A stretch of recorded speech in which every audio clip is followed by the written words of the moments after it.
के बिना ही मेरी नाव चल रही है, आसमां के बिना ही मेरी नाव चल रही है। हैरान है जमाना मंजिल भी मिल रही है, हैरान है जमाना मंजिल भी मिल रही है।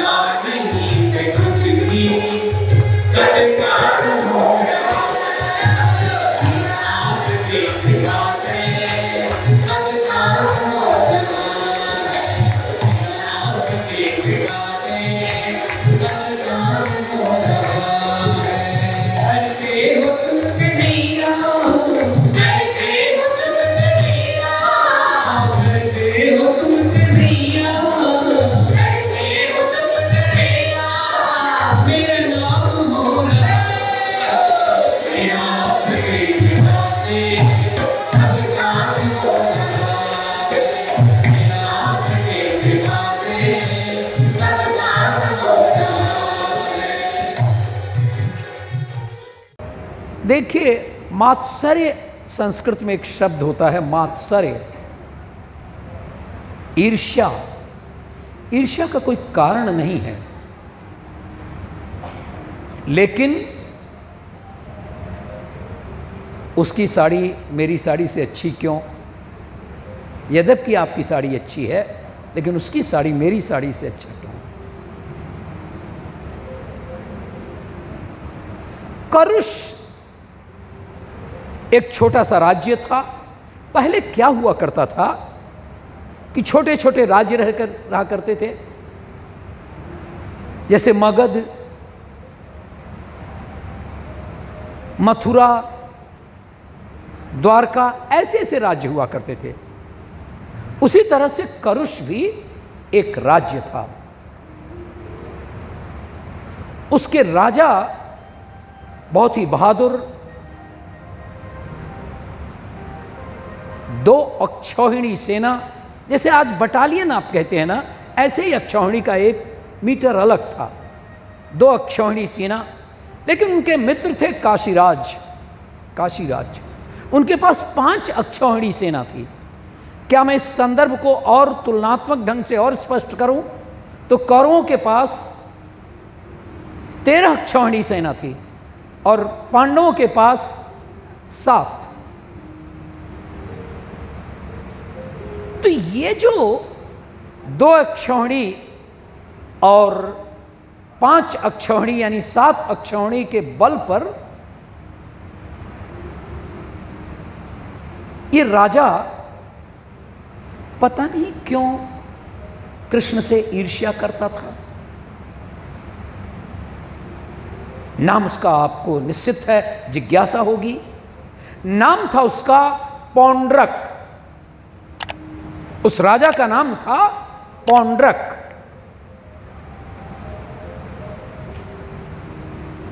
अब पौंड्रक न केवल कृष्ण से ईर्ष्या करता था, बल्कि उसके ईर्ष्या की पराकाष्ठा तब हो गई जब वो अपने हाथ में, उंगली में एक चक्र स्थापित कर दिया, कौस्तुभ माला गले में डाल लिया, मुकुट पर पंख लगा लिया, यानी कृष्ण की हूबहू रूपरेखा। और पता नहीं कैसे उसके चक्र भी चलते थे। था बड़ा बहादुर, बहुत ही बहादुर था। उससे भी बड़ी गलती उसने कर दिया पौंड्रक ने। उसने अपना एक दूत भेज दिया, राजदूत, जा करके मथुरा में जाओ और उग्रसेन महाराज से कह दो कि कृष्ण ये अपने जो निशान लगा रखे हैं ना, चक्र को, मोर को, ये सारे निशान छोड़ दें। वो तो महज ग्वाला है, ग्वाला। जाए गोकुल में, वहीं खेले कूदे। कृष्ण भी थे वहाँ। उन्होंने कहा कि मैं उतारूंगा तो नहीं, लेकिन आऊंगा जरूर पौंड्रक से मिलने। गए वो पौंड्रक से मिलने, लेकिन जैसा मैंने पहले ही बताया कि पौंड्रक एक असाधारण वीर था। महल से बाहर निकल आया युद्ध करने की नीयत से। कृष्ण से भयानक युद्ध हुआ, दोनों सेनाओं में भयानक युद्ध हुआ, लेकिन कृष्ण तो कृष्ण थे, भगवान कृष्ण थे। पौंड्रक मारा गया। जब उनकी सहायता के लिए काशीराज आए अपनी 5 अक्षौहिणी सेना के साथ, तो उनकी समस्त सेना का सर्वनाश हुआ, विध्वंस हुआ और काशीराज भी मारे गए। इस तरह से पौंड्रक की कथा यहां पर समाप्त होती है। एक दूसरी कथा है हमारे श्रीमद् भागवत पुराण में। सूर्य ग्रहण का समय था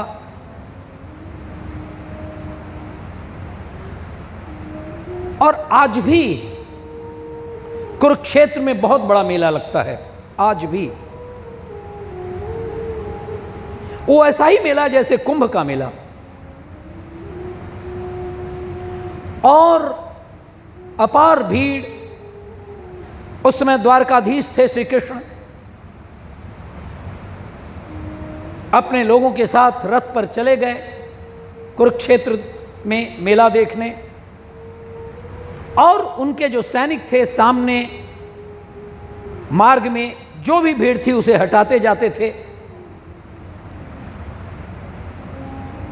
कुछ युवाओं का एक समूह था सामने। उसने कहा हटो हटो, द्वारकाधीश आ रहे हैं, भगवान कृष्ण आ रहे हैं, तुम लोग रास्ता छोड़ दो। जैसा होता है। कौन है ये भगवान कृष्ण? अरे गोकुल का कन्हई है ना, कान्हा है ना, कह दो जाकर के कि गोकुल के गोप बाल यहां रास्ता नहीं छोड़ रहे हैं। अगर आना है, रास्ता साफ करना है तो तुम खुद नीचे उतर आओ।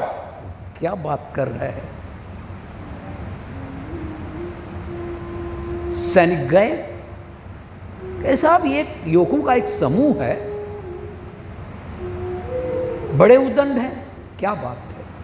मार्ग तो छोड़ रहे हैं, नहीं छोड़ रहे हैं, ये बात अलग है। रास्ता साफ नहीं कर रहे। कह रहे हैं जाकर के कह दो कान्हा से, अगर रास्ता बनाना है तो उतर आवे रथ से। ओहो,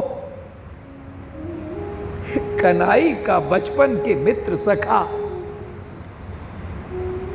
उतर गए वहां से।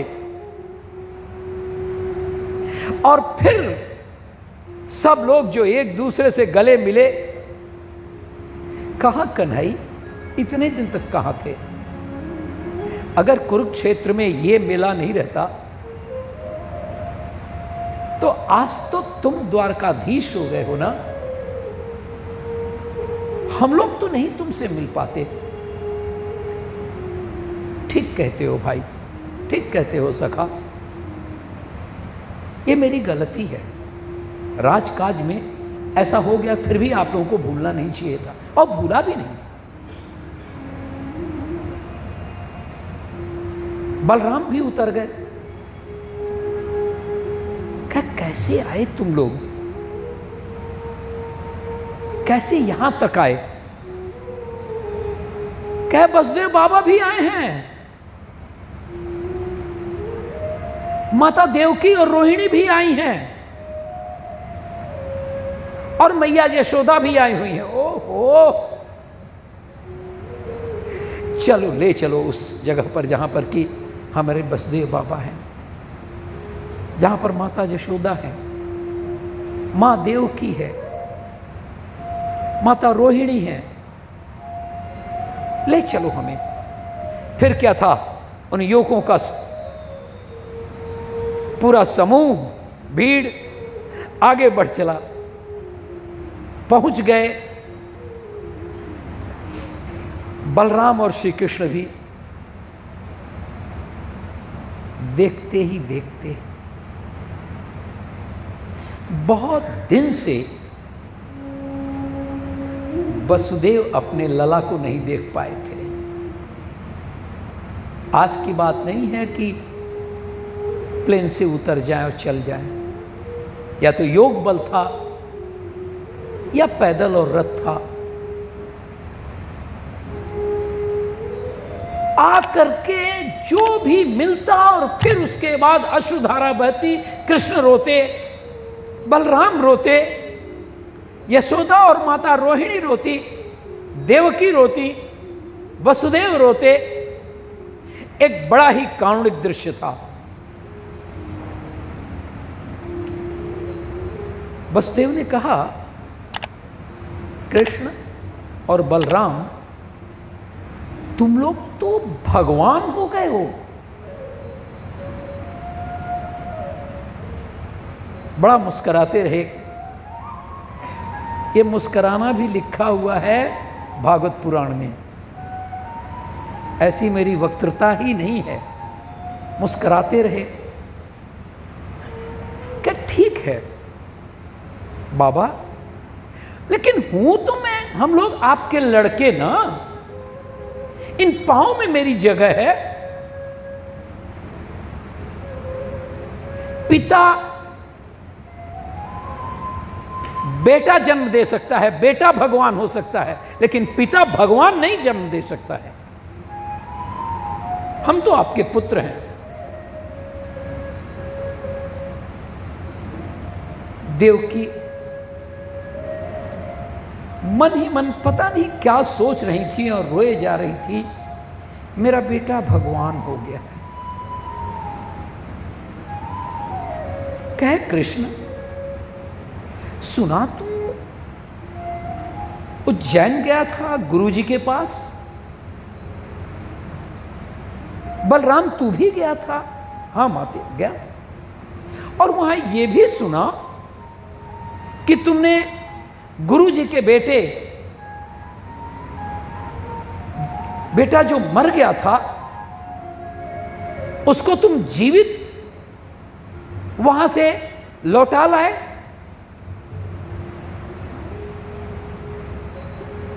संदीपन गुरु के।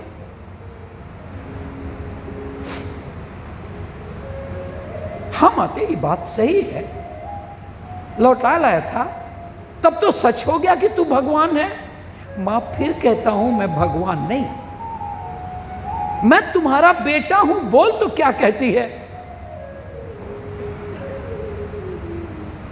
अरे कन्हई, मेरे 6 बेटे मर गए, मैंने उनका मुख भी नहीं देखा था,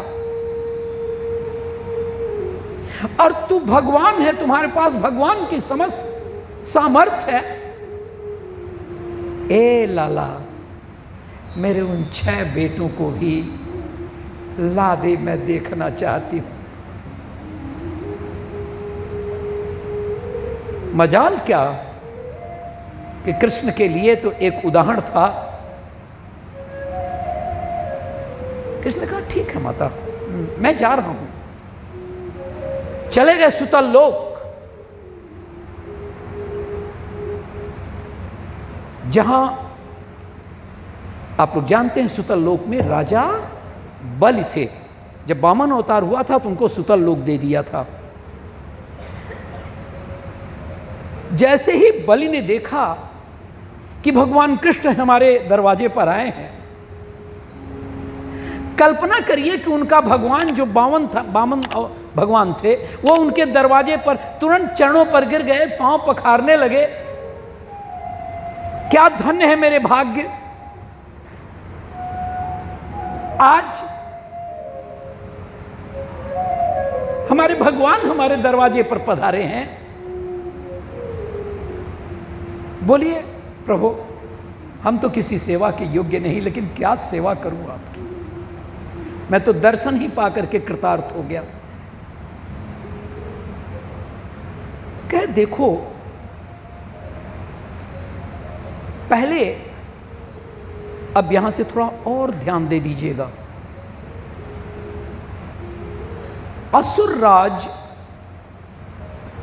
मरीच, असुर राज मरीच के 6 बेटे हुए।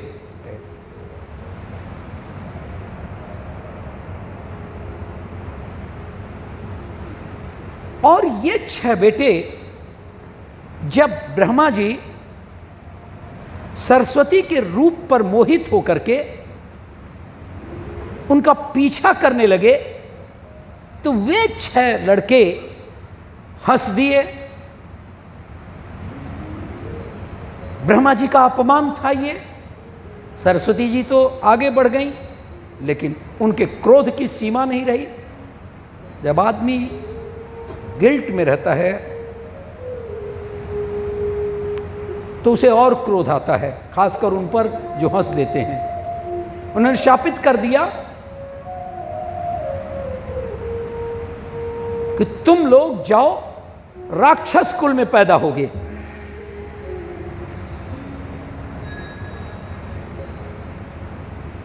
वो 6 बेटे पांव पर गिर पड़े। आपका ये शाप तो निश्चित ही निष्फल नहीं होगा, लेकिन मुझे क्षमा करिए। क्या ठीक है, बाद में तुम फिर से उस राक्षस कुल से वापस देवकुल में आ जाओगे। वो 6 बेटे हिरण्यकश्यप के पुत्र हुए, और जब अवसर आया तो हिरण्यकश्यप से वो 6 पुत्र प्रस्थापित किए गए देवकी के एक एक करके। और वो 6 पुत्र जो कभी मरीच के पुत्र थे, बाद में हिरण्यकश्यप के पुत्र हुए, वे फिर से एक एक करके वसुदेव के पुत्र हुए देवकी के गर्भ से। लेकिन उन्हें तो ब्रह्मा जी का यही शाप था ना कि फिर से तुम वापस आ जाओगे। लोगों को लगता था कि वो दुष्ट कंस मारा, अरे वो तो अपने नियत से वापस जाने वाले थे।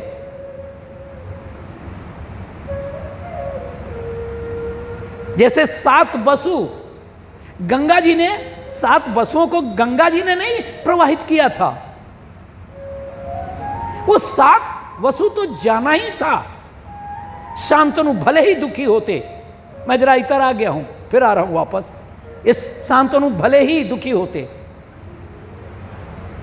कि चांडालन है मन में कहते, लेकिन उनको तो जाना ही था, उन्हें तो वरदान था। ये भी 6 बेटे वसुदेव के एक के बाद एक जाते गए, और तो कृष्ण ने कहा कि वो 6 बेटे राजा बलि सुतल लोक में आपके अधिकार में बद्ध आत्मा के रूप में हैं। फिर से मैं बता दूं, कहीं आपको कंफ्यूजन ना हुआ हो। जब देवकी ने कहा कि मेरे 6 बच्चों को आप वापस ले आ दो कृष्ण, मैंने सुना है कि अपने गुरु संदीपनी के पुनर्दत्त नामक लड़के को आपने जीवित वापस दे दिया था, तो मेरे बेटे, मुझे भी वो 6 बेटे को एक बार देखना चाहता हूं। भगवान कृष्ण ने वो सारा संदर्भ इसलिए दिया कि इनको याद आ जाए राजा बलि को। उन्होंने कहा मैं समझ गया, और उस बद्ध आत्मा को राजा बलि ने, कृपया सावधान रहें, समझें, मैं जीवित सशरीर बच्चों की बात नहीं कर रहा हूं, बद्ध आत्माओं को। ऐसे ही बद्ध आत्माएं जाती हैं, कभी सुतल लोक में, कभी परलोक में, कभी देवलोक में, कभी स्वर्ग लोक में। वो शरीर तो नहीं जाता, आप सब बुद्धिमान है, शरीर के तो जाने की कोई बात ही नहीं। ले आए उन 6 बद्ध आत्माओं को। जैसे ही उन 6 बद्ध आत्माओं को लाए, देवकी के स्तनों से दूध गिरने लगा। क्यों नहीं गिरता? मां ने तो कभी देखा नहीं था, उनको दूध तो पिलाया ही नहीं था। आज उनके लाडले उनके सामने सशरीर आ गए। भगवान कृष्ण ने उनको शरीर दिया और उन बद्ध आत्माओं को पहली बार किसी मां के शरीर का स्पर्श हुआ, दूध पीने लगे। और क्यों न हो, जो कृष्ण की माता हो, जिनका स्पर्श कृष्ण ने किया हो, और ऐसे स्पर्श के फलस्वरूप अगर वो 6 बच्चे मां का दूध पी रहे हो, उस देवकी का जो भगवान कृष्ण की मां है,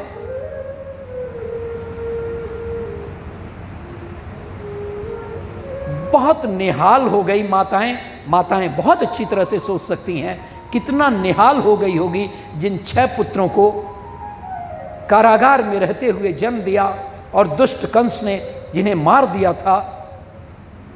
आज उन 6 बच्चों को उसका बेटा कृष्ण ने भी, जो भगवान हो गया था और कहता था कि मैं भगवान नहीं हूं, तुम्हारा बेटा हूं, आज उसी भगवान कृष्ण ने उन बेटों को मां देवकी के आंचल में छिपवा दिया। निहाल हो गई मां, निहाल हो गए वसुदेव जी, रोहिणी धन्य हो गई। यशोदा देख देख के निहाल हो रही थी। और बस वो 6 बच्चे फिर से वो देवलोक स्वर्गलोक में, भगवान के लोक में वहां से चले गए। लेकिन बात तो पूरी हो गई ना।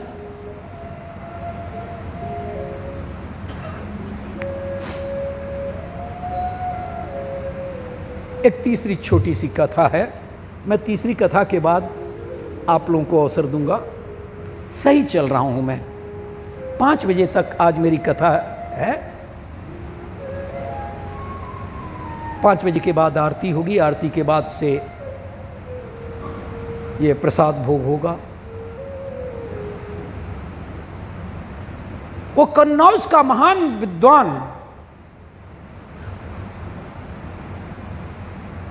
महापंडित, कभी ना असत्य भाषण करने वाला,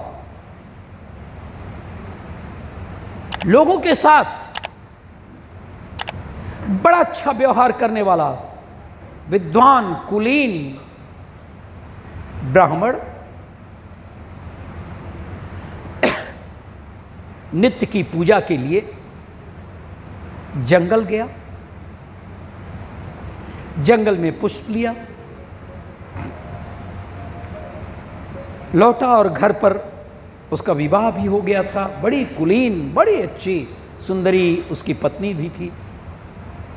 वहां से आ रहा था, जंगल में देखता है कि एक शूद्र शराब पी करके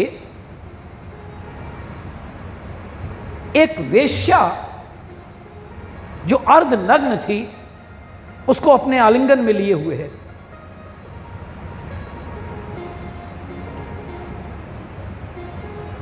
जब नारद जी अपने ब्रह्मचर्य का, मैं इधर आ गया, विषय से थोड़ा हुआ, जब नारद जी अपने ब्रह्मचर्य का डंका पीट रहे थे, भगवान शंकर से गए, ब्रह्मा से कहे, अपने पिता से, और यहां तक कि विष्णु से, सब कह रहे थे कि आप मत जाइएगा, विष्णु के पास मत जाइएगा। लेकिन जिसे अपना अभिमान हो ब्रह्मचर्य का, जिसे अभिमान हो, वो अभिमान का दर्प तो चूर होगा ही होगा। फिर भला ये छोटा सा ब्राह्मण क्यों नहीं ये कष्ट पीड़ित होता? क्यों नहीं काम की जो शक्तियां हैं जो राक्षस है, जो कामदेव की अपनी शक्तियां हैं, क्यों नहीं वो ब्राह्मण उसके वशीभूत होता? वो विद्वान था, वह अपने को नियंत्रित कर रहा था कि उस तरफ न देखूं। लेकिन उसे बरबस उसका मन उसे घेरे हुए था। उस ब्राह्मण का नाम था अजामिल।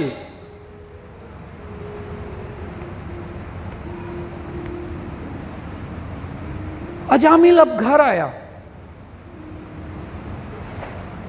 कन्नौज का वो महापंडित, जिसे सारा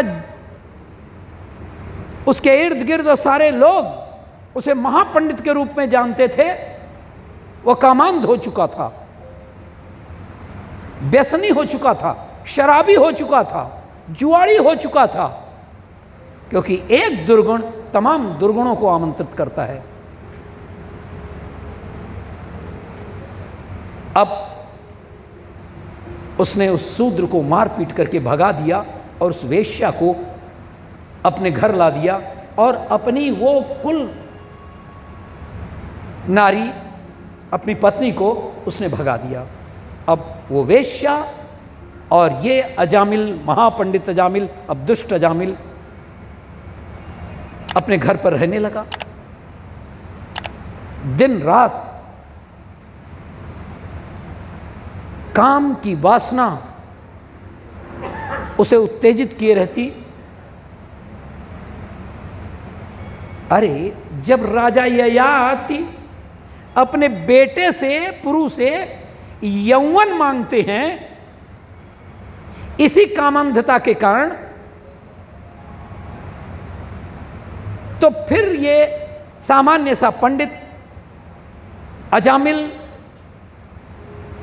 ये 10-10 बच्चों का पिता हो गया उस वेश्या से,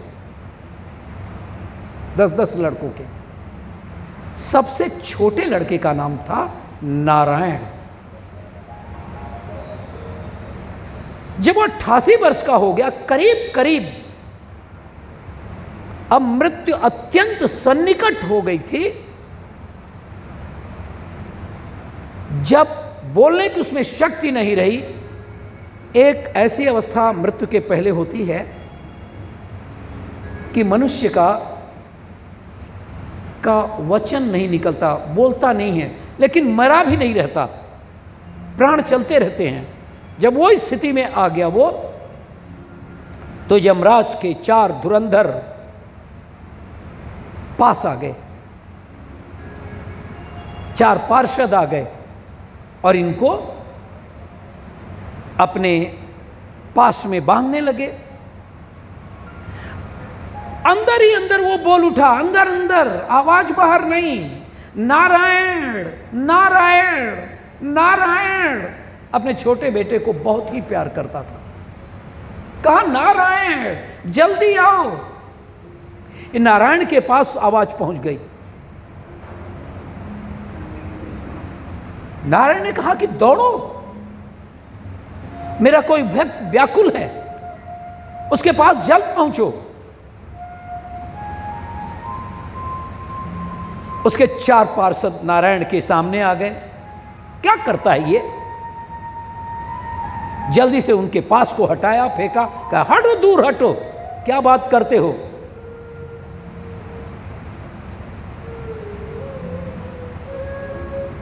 हमारे देव यमराज ने आदेश दिया है और ऐसा कभी हुआ नहीं कि कोई हिम्मत करे हम उनके पार्षदों को स्पर्श करने को, धक्का देने को। मुझे आदेश है, मैं ले जाऊंगा। तुम नहीं समझते हो, हम लोग नारायण के पार्षद हैं, सीधे चले जाओ यहां से, तुरंत चले जाओ। अब यमराज के पार्षदों की क्या हिम्मत जो नारायण के पार्षदों के आगे ठहरते। नारायण के पार्षद ने उन्हें आशीर्वाद दिया, उन्हें प्राणवायु मिला और अजामिल फिर जीवित हो उठा। लेकिन जितनी सारी बातें हो रही थी वो अंदर अंदर तो सुन रहा था। तो ये भी आप लोग सुन लीजिए कि जिस समय आदमी मृत्यु के एकदम निकट हो और फिर भी मरा न हो, तो आप हम जो भी बात करते हैं वो अंदर सुनता है, लेकिन उसके बोलने की शक्ति, उसके देखने की शक्ति, ये सब हट जाती है। बस उसने कहा कि बहुत हो गया। अजामिल हरिद्वार गया, ओम नमो भगवते वासुदेव का कठोर तपस्या किया, जाप किया, और नतीजा यह हुआ कि वह अजामिल जो इतने घोर पाप के बावजूद भी भगवान नारायण के दरबार में पहुंच गया। यह है, बोलिए नारायण भगवान की। थोड़ा सा बेटा, एक मिनट। मैं एक छोटी सी कहानी अगर नहीं कहूं तो मेरी बात अधूरी रहेगी। उसके बाद आप लोग गीत गाएंगे और फिर भगवान कृष्ण के श्रीधाम जाने की बात रहेगी। अच्छी कहानी है, लंबी कहानी है। एक बार एक पंडित जी, कहानी है, इस भागवत महापुराण से संबद्ध नहीं है, ये कहानी मैं उद्धृत कर रहा हूं। जो योग्य लोग होंगे, जो कभी देखे होंगे, वाल्मीकि रामायण में एक अलग से वो एक खंड है छोटी सी कहानी का, वाल्मीकि रामायण में। एक पंडित जी रास्ते में जा रहे थे, जो भिक्षार्जन मिलता वो घर पर ले जाते, खाना खाते, सुखी थे। उस दिन क्या हुआ, उस पंडित जी को भीख नहीं मिली या कुछ बात घर से झगड़ा टंटा हुआ था, बड़े क्रोधित थे। मिल गया रास्ते में एक कुत्ता। अब ये अपना खींच किस पर मिठाएं, बोले दूर हट दूर हट। कुत्ता अपनी जगह से हटता नहीं था, दोष कुत्ते का नहीं था। मार्ग इतना चौड़ा था कि पंडित जी चले जाते, लेकिन पंडित जी को तो क्रोध था। बस एक छड़ी उसको लगाया, नहीं बेटा, दो छड़ी मारा, पे पे करके वो हट गया। लेकिन वो कुत्ता भी साधारण नहीं था। पंडित जी गए घर और कुत्ता वो श्री राम के दरबार में चला गया। श्री राम का रोज ही दरबार लगता था। लक्ष्मण जी एक एक करके गुहार करने वालों को बुलाते थे। उन्होंने कहा अभी कोई और है? कुत्ता अपनी आवाज में भों भों करते हुए बोला। अंदर गए। महाराज, राजा थे राम, भाई लक्ष्मण थे, यहां भैया का कोई जगह नहीं। महाराज, बस अब तो गुहार करने वालों में कोई नहीं, एक कुत्ता है जो भौं भौं कर रहा है, बुलाइए उसको। कुत्ता अंदर गया। उन्होंने कहा कहो, कहिए। और उनके मंत्री परिषद पूरी तरह से था ही सामने। कहा बोलो क्या करोगे? उन्होंने उसको आवाज दिया ताकि सब लोग समझ लें। कुत्ते ने कहा कि महाराज, मेरा कोई दोष नहीं था, मैं मार्ग में था, मार्ग इतना चौड़ा था कि एक पंडित जी आ रहे थे, वो जा सकते थे उस बगल के मार्ग से, लेकिन मेरे कोई दोष न होने के कारण मुझे 2 डंडा मारे। आप ही इसका निर्णय लें, ये उचित है या अनुचित। बात तो बिल्कुल सही है, निर्दोष व्यक्ति को मारने का। तब तक वो पंडित जी भी दौड़े दौड़े चले आए कि ये कुतवा जो है वो भगवान राम के यहां पता चला कि चला गया है। अरे आकर के उनके पांव पर पड़ गए। महाराज, मेरी गलती है, सब कुछ मेरी गलती है, मैं गलत हूं, जो चाहे सजा दे दीजिए। भगवान राम ने कहा मंत्रिपरिषद के लोगों से बताइए भाई, अब क्या दंड दिया जाए इस ब्राह्मण को? मंत्र परिषद ने कहा ब्राह्मण तो अवध्य है, इसलिए इस तरह का दंड तो हम लोग दे नहीं सकते। श्री राम ने कहा अच्छा तुम ही बताओ, कुत्ते से तुम ही बताओ कि इसको क्या दंड दिया जाए।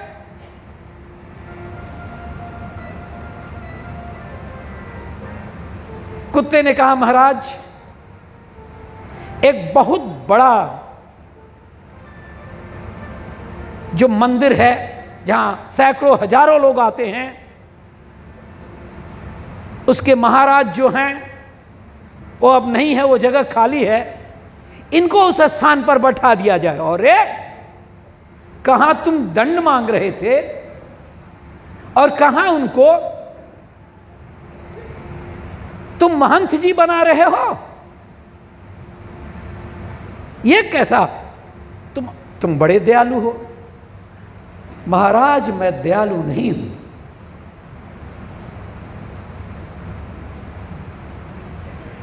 आज जो मैं कुत्ता बना हूं ना, उसी महंत के कारण। पहले मैं पूर्व जन्म में महंत था, पूर्व जन्म में मैं महंत था, और ये महंत होने के कारण जो तमाम दोष, सामान्य व्यक्तियों से भी ज्यादा दोष इन महंतों में होता है। दूसरे का धन, अनर्जित धन वो सब खाते हैं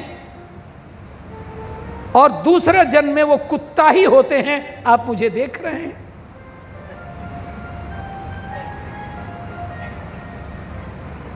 भगवान राम का न्याय अद्भुत था। उन्होंने कहा ठीक है, इन्हें उस मंदिर का महंत बना दिया जाए। उसके बाद वाल्मीकि जी ने लिखा है, संस्कृत का श्लोक मुझे नहीं याद है, वो उन्होंने कहा कि चाहे वो ट्रस्ट हो, मंदिर हो, ईश्वर की संपत्ति हो, किसी आदमी की रखी हुई संपत्ति हो, संपदा हो, उसको कभी भी अपने व्यक्तिगत उपयोग में नहीं लेना चाहिए। जैसे स्कूल का ट्रस्टी हो, जैसे मंदिर का ट्रस्टी हो, जैसे कोई अपने यहाँ रख जाए सामान कि आप देखते रहिएगा और उसे आप अपना सामान समझें, तो उसे दूसरे जन्म में बहुत बड़ा पाप लगता है।